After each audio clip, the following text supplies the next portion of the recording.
السلام عليكم. شهر الصيف الحر شديد، بيحصل تعرق وبيحصل عرق، وبتبقى ريحة العرق صعبة. انا بالذات لو انا بروح الجيم، او انا طبيعة شغلي ان انا بتحرك كتير. لو انا بروح الجيم وبستخدم مزيل العرق ديودرنت، مزيل العرق دوره ان هو بيغطي الريحة وبيقلل لي البكتيريا اللي بتسبب ريحة العرق. لكن مع الحركه في الجيم او في طبيعه الشغل، انا بتحرك او بمشي، بيبدا يزيد الرطوبه ويزيد الاحتكاك، وبالتالي بتبقى ريحه العرق صعب. يبقى انا افضل او ارشح دلوقتي الانتي بريسبيرنت.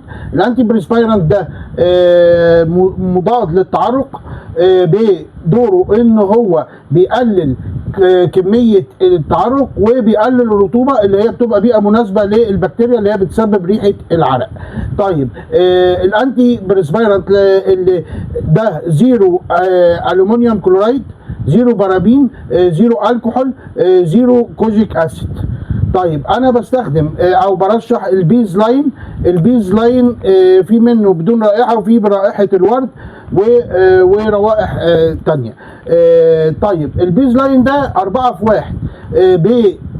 اول حاجه ماده اللي هي شجره البودو. شجره البودو دي تفتيح يدي تفتيح مشرق، وبيؤدي الى ان انا الخلايا الميته بتغلب عليها. طيب يبقى انا اول حاجه استفدت بتفتيح وبتخلص من الخلايا الميته. طيب الحاجه الثانيه ان انا بعمل ترطيب، لانه في الالو ايفا او الصبار، يبقى انا بعمل ترطيب مهدئ بالذات للناس اللي هي بتشوط حساسه اندر ارم تحت الابط.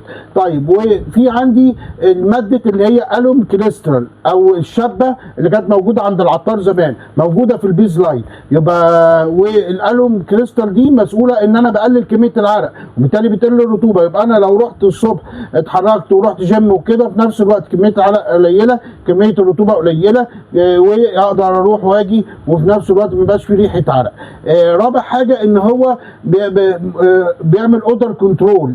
في ماده اللي هي التيفلوز والبروبلس اللي هو شمع العسل والتفلور، ده بتخلص من البكتيريا اللي اساسا مسببه لريحه العرق، وبحافظ على البكتيريا النافعه، ولكن البكتيريا اللي مسببه ريحه العرق بيقضي عليها.